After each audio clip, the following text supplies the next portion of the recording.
the 2026 Integrated Photonics Summit. Thank you all so much for joining us. And in this session, you'll hear from Steve Klinger, the Vice President of Ecosystem and Strategic Alliances at Lightmatter. Steve earned a degree in electrical engineering and has served as an applications engineering leader, driving the adoption of industry benchmark processors and networking silicon products. Today, he joins us to redefine reliability and serviceability for next-generation AI clusters. If you have any questions or comments, you can type them right into the Summit chat box that is on your screen. And if you missed part of today's sessions, you can always come back later and watch them on demand. That's all for me. Steve, we appreciate you for taking the time to join us here at the Integrated Photonics Summit. Thank you so much, Jake. I appreciate the opportunity and look forward to talking about how Lightmatter is scaling photonic technology to scale next-generation AI clusters. So as the needs of AI compute have grown over the last number of years, and compute in general, the size of the chips continues to grow to scale with that demand for compute. And so chips now are multi-reticles in size, going all the way to wafer scale, a few years out into the future. So the issue with the scaling, though, is that the I/O needs to scale along with the compute. And the issue here is that the compute grows with the area of the chip. So as we make the chips larger and larger, the compute scaling actually goes as the square of the dimension of the total chip size, whereas the I/O only scale linearly. So we're only getting that linear shoreline scaling. So it's out of balance. And this problem's gotten worse and worse over the last several years. The result is that the compute is actually sitting idle because there isn't enough interconnect performance to keep the scaling going. So we need a new paradigm that allows for much better interconnect and I/O scaling at the chip level. This chart really illustrates that issue a little more empirically, where you can see this is a logarithmic scale, how compute has scaled over the last number of years. The gap between the interconnect performance and the compute is dramatic. So a few orders of magnitude difference in terms of the total scaling. The efficiency, therefore, of the compute that we are deploying really isn't being fully harnessed. And a lot of the time, the compute units are sitting idle, waiting for data to arrive. And this is really the central problem that Lightmatter is focused upon. And we strongly believe that, while the last 1000x in AI performance largely came by efficiencies in the compute, that the next 1000x really is going to be driven by the interconnect. So let's talk about how interconnect is typically achieved in these systems. In AI racks today, typically the AI scale-up domain, which is really the domain where the computer acts as a single brain, is confined to a single rack because the connections are copper within that rack. And copper at the speeds that the latest chips are running really can only go about 1 meter in distance. That limits the number of compute units that we can connect effectively in that scale-up domain to what fits within a rack. With integrated photonics, however, we're bringing optical connections all the way to the chip, and that allows us to directly connect many racks, an entire row of a data center that can act as a single brain computer, because these optical connections can go many hundreds of meters, not just a few, not just the distance that copper can connect within the rack, as illustrated by the animation here. One other special property of using optics and light as opposed to electricity for the interconnect is the amount of information that we can transmit in a single fiber versus a single electrical lane, such as is carried on a wire or a cable. The highest speed SerDes today are a couple of hundred gigabaud in terms of the total rate. And you're really only carrying a single signal on each electrical wire. With optics, we can actually pack many signals spaced apart in the light spectrum, and that allows us to have terabits per second, many terabits per second of information that we can carry in one optical fiber. So the information density as well as the reach is dramatically better for optics versus copper, and that's what allows us to implement this technology for much more effective AI interconnects.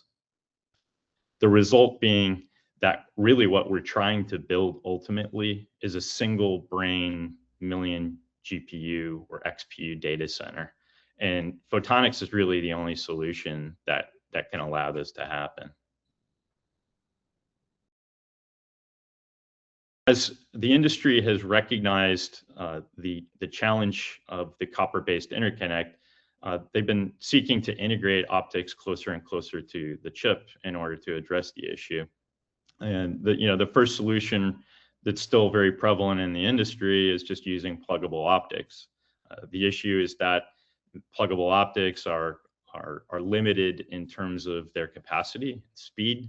They're also very power inefficient, so they consume as much as 20 picojoules per bit in terms of the information transfer cost in terms of power. Near packaged optics and onboard optics result in an improvement, probably a 4x speed up in terms of what can be achieved, and a significant improvement in the power efficiency. Really, the ultimate solutions that we're driving to at Lightmatter leverage 3D co-packaged optics and optical interposer technologies in order to drive that dramatically higher. So 100x speed up and super low power consumption, 2 picojoules per bit in the case of the most advanced solutions. And that's really what's coming in the industry and what's enabling the next generation of switches and GPUs to dramatically improve the interconnect performance. So let's take a look just for a moment of what these optical engines look like based on our 3D co-packaged optics technology. What happens in this scenario is we are integrating the ASIC, the I/O chiplet, generally from the ASIC complex, directly on top of silicon photonics. And the high-speed SerDes from that ASIC are what drive the photonic modulators and the photonic circuit. So we do an electrical to optical conversion. The data is carried on waveguides. Those waveguides can carry multiple signals using different colors of light. And then in the receive direction, we're doing all of the photo detection and a conversion back into the electrical domain. Because we're doing 3D integration, we've solved the shoreline issue that we've talked about in the previous slide, in that the high-speed SerDes and all of the optics can be located across the entire area of the chip.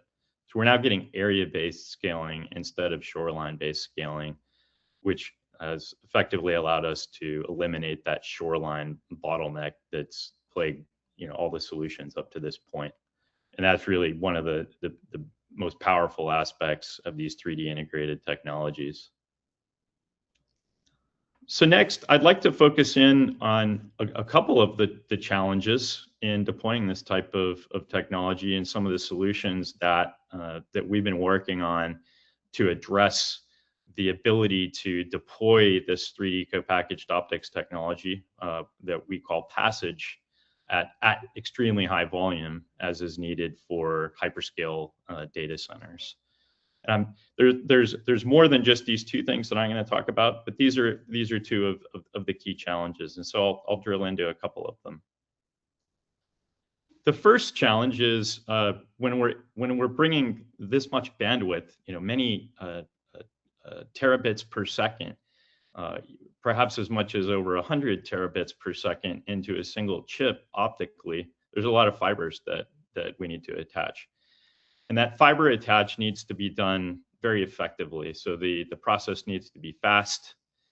The connectivity to the chip needs to be very high performance. It needs to carry a lot of bandwidth with very low optical loss. The throughput at the factory level needs to be very good. It's also very important that that we don't have yield fallout or significant yield fallout after we're committing the digital electrical IC onto the silicon photonics. So we need to make sure that all of the optical testing can be done ahead of time before we commit that electrical chip, just for cost reasons in terms of making sure that we don't lose that in yield. We also need flexibility across the manufacturing ecosystem, so it needs to be compatible with both advanced and standard packaging. And lastly, it needs to be serviceable. So we need to be able to connect and disconnect the fiber from the chip very flexibly so that the infrastructure is serviceable in the case of failures, and we can replace chips as needed at the rack or at the infrastructure level. The second challenge is how to scale the amount of light that's needed to power these chips. Again, we're not talking about only 800 gigabits per second or a terabit per second of bandwidth that we're powering. We're now talking about powering tens and even hundreds of terabits. So the light sources needed to do that need to be much more powerful. The prevalent solution today is just to use these pluggable ELSFP modules. The issue is that that solution really doesn't scale. The number of ELSFPs that are needed for high bandwidth, this is using switching as an example, grows to dozens and even over 100 ELSFP modules, eating up the faceplate and just resulting in a very inefficient solution. So it's another problem that we need to address. We need much more optical power, much more space efficient. So talking about the fiber attached technology, what we've been working on are a couple of related technologies that we call V-Click and E-Click. And these are really the industry's first detachable FAUs for 3D co-packaged optics. They allow that serviceability that we talked about, in that the FAU is removable and it can be easily inserted or removed. Also, the insertion loss, in other words, the signal loss at the connector, is very efficient. So there's less than 1.5 dB of insertion loss in the case of both of these technologies. The difference between V-Click and E-Click is the V-Click, V stands for vertical, it attaches in a vertical fashion, and E is at the edge. And so E-Click is suitable for very large die complexes. V-Click is very suitable for optical engine style deployments. Both of these technologies are fully compatible with advanced packaging as well as standard packaging, and they don't require any active fiber alignment, which is key to enable the serviceability. What we've done with V-Click is we've fully integrated the optical coupler into the manufacturing process. And because it's compatible with the mold and grind process, we're able to do wafer scale integration of this technology. And we can do all of the electrical and electro-optical testing at the wafer level before the electrical IC is 3D integrated on top of the photonics. Senko and ASE are two of the partners that we've worked with, and we've worked to make this technology compatible, again, with both standard packaging flows, as well as silicon bridge and chip-on-wafer based advanced packaging flows. So it's really compatible with the full spectrum of the most prevalent packaging technologies available from the leading suppliers in the industry today. E-Click, again, is a very similar technology. We're just attaching at the edge. And this is a very appropriate technology for the largest form factor silicon interposer based photonic solutions that we're delivering, such as our M1000. Both V-Click and E-Click support both DWDM as well as CWDM. So it has the bandwidth support needed to carry DWDM, which has many more wavelengths and requires a wider spectrum in terms of what's supported in the connection. Now moving on to the light sources. One challenge with these laser-based light sources, particularly as the performance needs grow based on traditional technology that uses discrete indium phosphide lasers, is that the yield, wavelength accuracy, and scalability are real challenges as we're trying to integrate larger and larger numbers of lasers into a single source. And traditionally, how these have been built, there's actually a huge number of discrete components that have to get integrated together on a substrate, sometimes glued onto the substrate. So you have the laser bars, you have separate lenses and isolators.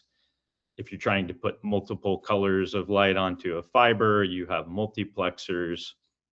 All of these things are failure points, they're yield loss points, and they add a lot of cost to the solution. They also make it much more difficult to control the accuracy. On VLSP lasers, our approach is we're really bringing the semiconductor CMOS style manufacturing flow to these solutions. So we're integrating all of the components, the lasers, all of the combiners and muxes and other photonic circuits. And really all that's left to do in constructing these packages is attach the fiber. It's really bringing this advanced CMOS manufacturing type of flow to lasers for the first time. And this is what's needed to drive the next levels of performance. And that's really the goal of VLSP technology.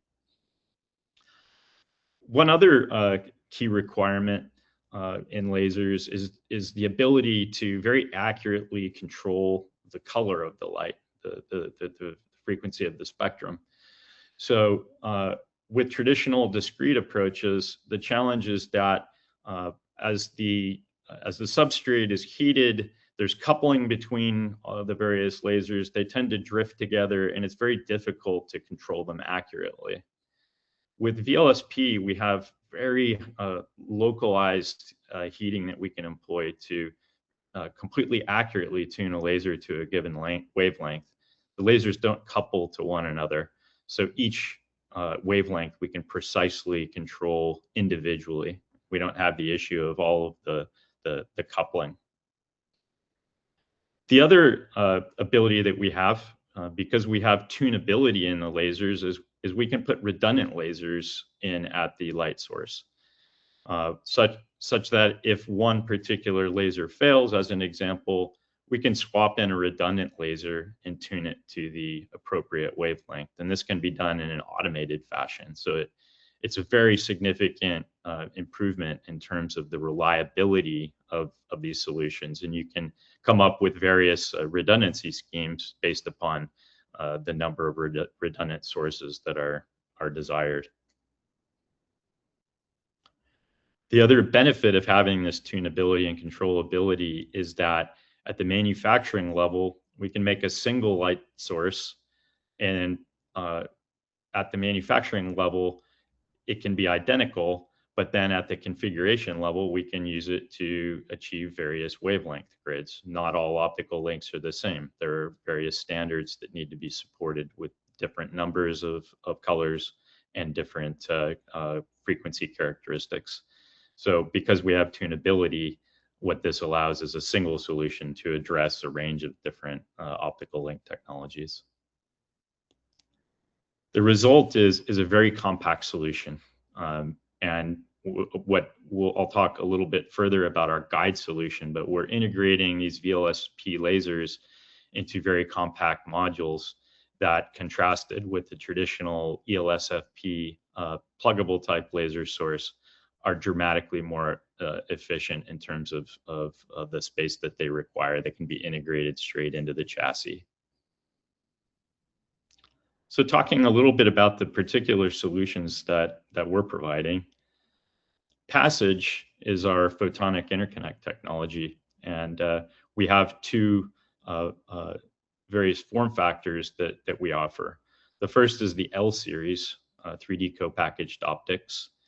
And in this solution, we're integrating an electrical IC on top of a photonic optical engine that connects using a die-to-die interface to the main chip complex, such as a switch or an XPU die.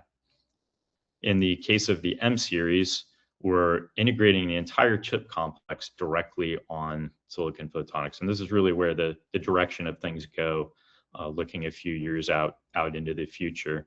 This is really the ultimate in terms of the level of integration that we can achieve, where the interposer and the photonics are one and the same. We've built our M1000 as the first example of this technology.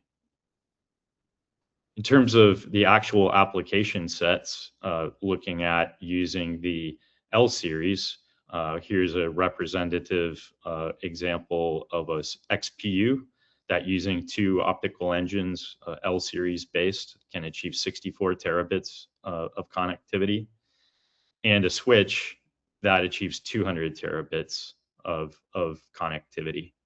And similarly, using the M series technology, again, the 3D photonic interposer, we can achieve a 200 terabit per second XPU complex, or even as high as a 1 petabit per second switch. Guide is our offering around the light engines or laser sources. And the first VLSP laser that we've built supports 16 wavelengths at 200 gigahertz spacing, 32 fibers at over 100 milliwatts each, carrying all of these colors. Very high precision in terms of the control of the colors of light, and the optical power output is extremely uniform and well controlled. So this is what we've been using to enable the first set of DWDM-based optical engine solutions that we've been bringing to market. We also recently announced our Guide DR, which is leveraging a new form factor that we call LNIC. LNIC fits into the OCP framework. It's hot swappable, field replaceable. It's also liquid cooled. And in the case of Guide DR, this is what we're using to drive 200 gig based lane solutions. It has 64 fibers.